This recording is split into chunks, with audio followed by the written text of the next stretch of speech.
লাইফটাকে জটিল বানাবেন না। অল্প কয়েকদিনের দুনিয়া এমনিই কেটে যাবে, এটা ওই দিকে যেন না ঠকি, ওইটা খেয়াল রাখবে। ওইখানে ঠকলে সব শেষ, আমও শেষ, সালাও শেষ। ওইখানে যেন ঠকে না যায়, এটা খেয়াল রাখতে হবে। তাহলে প্রথম ফ্যাক্টর হচ্ছে সুখী সমৃদ্ধ জীবনের। Will make our life simple. Simplicity is the কি টু হ্যাপিনেস। আপনি লাইফটাকে সিম্পল করবেন, আপনি হ্যাপি হবেন। রাসূল সাল্লাল্লাহু আলাইহি ওয়াসাল্লামের জীবনের দিকে যদি তাকান, দেখবেন তিনি তাই করেছেন। সুবহানাল্লাহ। সহিহ মুসলিমের একটা হাদিস শোনাই আপনাদেরকে। আম্মা জান আয়েশা রাদিয়াল্লাহু তাআলা আনহা বর্ণনা করেন। তিনি বলেন, একদিন সকালবেলা রাসূল সাল্লাল্লাহু আলাইহি ওয়াসাল্লাম আমার বাসায় আসলেন। ফজর নামাজ পড়ে এসে বলতেছে, আয়েশা ফজর নামাজ পড়ে আসছি, ব্রেকফাস্ট করার মতো কিছু আছে ঘরে? ইয়া রাসূলুল্লাহ, কিছু নেই। নাই? ঠিক আছে, আই এম ফাস্টিং। যাও, আমি রোজা রাখলাম, রোজার নিয়ত করলাম। কত ইজি গোয়িং, কত সিম্পল বানিয়েছেন লাইফটা। আচ্ছা, আমরা হলে কি করতাম? একটু মিলাই নিজের সাথে।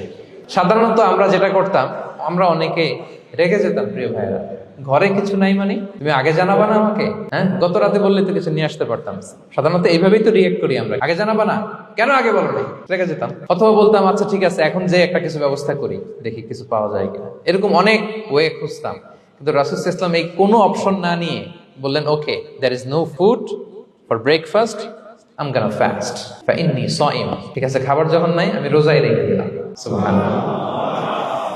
এভাবে তিনি তার লাইফ লিড করেছেন। Make your life simple, you'll be happy. জটিল না করে সহজ করুন, আপনি হ্যাপি হবেন।